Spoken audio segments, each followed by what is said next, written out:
ভিডিওর মধ্যে যে জায়গাটা দেখবেন অনেক সুন্দর, প্রাকৃতিকভাবে এই জায়গাটা অনেক সুন্দর।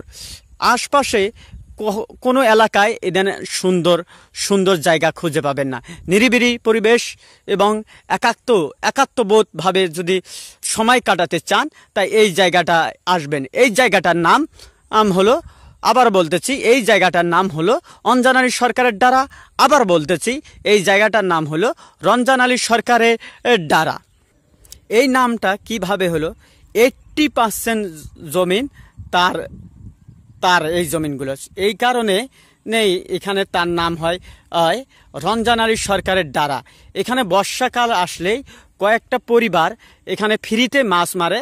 মাছ মারার পর তারা বিক্রি করে ভালো মুনাফায়। বিক্রি করার পর তারা সংসারে আয় উন্নতি করে এবং ছেলে মেয়েকে লেখাপড়া করায় এই টাকার মাছ বিক্রি করিয়ে। আপনারা যে ভবনটা দেখতেছেন এই ভবনটা হলো একটা হাই স্কুলের ভবন।